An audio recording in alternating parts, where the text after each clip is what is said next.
네, 안녕하세요. 코인킹 곽도팔입니다. 어제 단기 반등을 봤었는데 이제 새벽에 굉장히 많이 올랐네요. 우선 왜 올랐는지 이유들을 끼워 맞춰보면, 먼저 첫 번째로 블랙록, 피델리티에 이어 추가로 위즈덤트리라는 곳에서 비트코인 현물 ETF를 신청했습니다. 이미 작년 10월에 현물 ETF를 거절당했었는데 이번에 다시 한번 블랙록과 유사한 상품으로 신청을 했다고 하네요. 이런 승인 여부 같은 경우엔 이제 당장 오늘 내일 이번 주에 결정이 되는 것이 아니라 몇 달이 걸리지만, 주식이든 코인이든 부동산이든 결국 이 기대감으로 오르는 거잖아요. 2017년도부터 지금까지 쭉 지속이 됐지만 이번에도 마찬가지로 지금 분위기상 이번엔 진짜 다르다, 이번에 진짜 승인을 해줄 거다 라는 기대감이 굉장히 높은 상태이기도 합니다. 뿐만 아니라 독일의 도이치뱅크 또한 금융당국에 암호화 보관 라이센스를 신청했습니다. 아무래도 지금 이런 투자은행들이 이 시장에 들어오는 것 또한 개인의 돈이 아닌 기관들의 돈이기 때문에 시장은 호재로 받아들일 수밖에 없는 상태입니다. 자, 그 다음으로 이제 월가에서 만든 거래소, 다들 아시는 EDXM이 시장에 진입을 했다는 내용인데요. 이 EDXM 라인업을 살펴보면 시타델, 피델리티, 찰스 슈왑이 지원하는 거래소이고, 이게 작년 말부터 거래소를 만들어 올해 1월쯤 오픈한다고 했었는데 이제 그동안 아무런 소식이 없었습니다. 근데 이제 이 거래소가 최근 시장에 진입을 했다는 이슈가 있습니다. 기사 내용을 보면 EDXM은 월가의 주요 리테일 증권사, 마켓메이커 등이 참여에 관심을 모았으나 아직 공식 출범을 알리지 않고 조용히 시장에 진입을 했다고 합니다. 비트코인 매거진은 EDXM이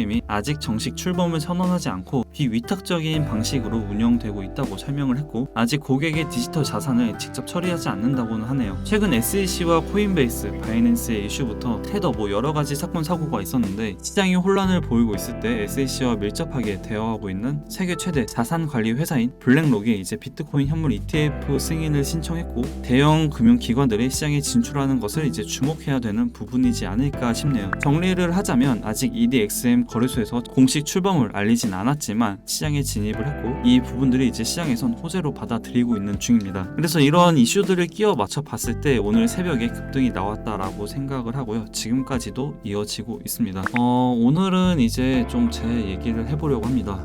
저에 대한 매매 기준이나 아니면 지금까지 어떤 생각을 하고 있는지, 어떤 상태인지, 이런 내용이지 않을까 싶네요. 단기 반등에 대한 내용은 이제 어제 영상을 참고하시면 될 것 같고요. 어제 영상에서도 말씀을 드렸지만 제 매매 기준, 즉 일봉상 RSI 과매도 구간을 저는 계속 기다리고 있다고 했었고, 지금 이렇게 반등이 나온다고 이 관점이 폐기가 되는 것은 아닙니다. 애초에 이런 관점을 가졌을 때 그냥 이번 주, 오늘, 내일, 이번 달 이렇게 접근한 것이 아니라 이번 달이든 다음 달이든 저는 이 시그널이 나왔을 때부터 이제 트레이딩을 목적으로 분할 매수 접근을 한다고 했었고, 지금도 변함없이 똑같습니다. 어제 영상에서 반등에 대한 언급은 이제 주말 동안 나왔던 반등을 보고 매수, 즉 현물이나 롱 포지션을 잡고 싶은데 하지 못하신 분들, 혹은 주말 동안 나왔던 반등을 보고 포모를 느끼시는 분들에게 이제 그 기준을 좀 더 쉽고 선택할 수 있도록 저의 관점을 공유해 드린 거고, 어제 말했던 것처럼 전 아직 하나도 매수하지 않았습니다. 이제 7월 달부터 비트코인 그리고 한 가지를 더 추가하면 이더리움을 매달 적립식으로 모아간다고 했었는데,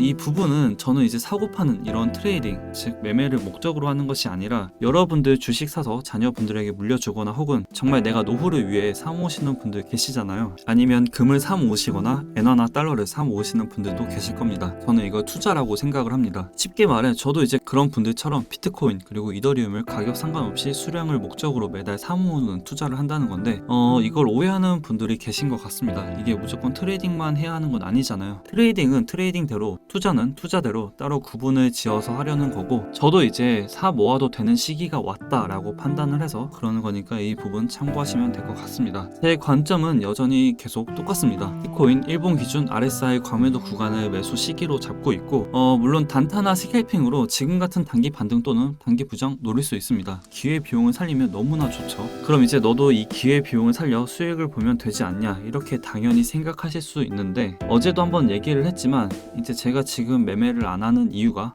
따로 공부를 하고 있는 것도 있고, 요즘 또 개인적으로 힘든 일이 있어서 저 스스로 판단을 했을 때 멘탈적인 부분이 약해진 것 같아 이 부분을 좀 해소하고 싶어서 매매를 안 하고 있습니다.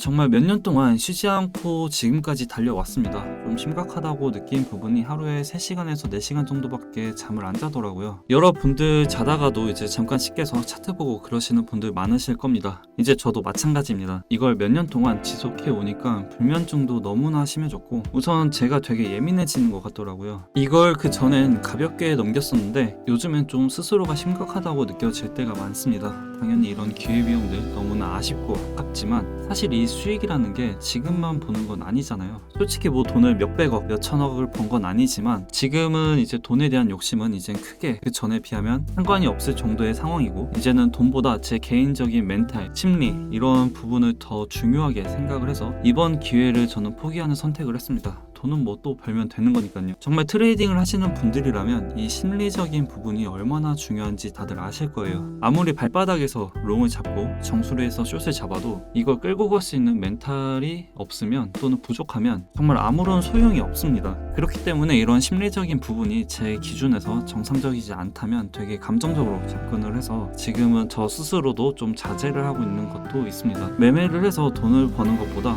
제 개인적인 멘탈 관리, 즉 힘든 시기를 좀 극복하는 게 지금 저한테 최우선이라고 판단을 해서 정말 지겹게 말하고 있는, 그리고 여러분들도 많이 들었던 일봉상 RSI 과매도 구간, 저는 지금 이 구간 하나만 정말 여유롭게 기다리고 있습니다. 뭐 이게 언젠간 오겠죠. 그 사이에 기회비용은 당연히 너무나 아깝겠지만 또 이때 매매해서 수익을 보면 되는 거니까 뭐 크게 동요가 되고 그러진 않는 것 같네요. 이것만 기다린다고 해서 뭐 아예 매매에 대한 관심을 끊는 건 아니고, 어제처럼 여러분들이 수익을 볼 수 있는 시그널 혹은 기준을 잡을 수 있는 내용들은 계속 꾸준히 공유를 해드릴 거니까 참고를 해주시면 좋을 것 같고 많은 도움이 됐으면 좋겠습니다. 여러분들도 이제 매매해서 돈 버는 거 당연히 너무나 좋지만 돈보다 여러분들 자신이 가장 최우선이라고 생각을 했으면 좋겠고요. 힘들 땐 잠깐 쉬어도 되니까 너무 조급하게 생각을 하지 않으셨으면 좋겠습니다. 멘탈 그리고 심리적인 부분들 여러분들도 잘 관리해서 좋은 결과가 있길 바랍니다. 제가 준비한 내용 이제 여기까지이고요. 정보나 아니면 이슈 같은 것들 빠르게 보고 싶으신 분들은 고정 댓글에 있는 링크로 무료 입장하시면 정말 빠르게 다 받아보실 수가 있으니까 들어오셔서 많은 정보들 다 가져가셨으면 좋겠습니다. 당연히 100% 무료고요. 어떤 입장 조건이나 가입 조건 요구하지 않으니까 그냥 고정 댓글 링크 클릭하셔서 편하게 들어오시면 될 것 같습니다. 오늘 영상 도움이 되셨다면 구독, 좋아요, 댓글 한 번씩 부탁드릴게요.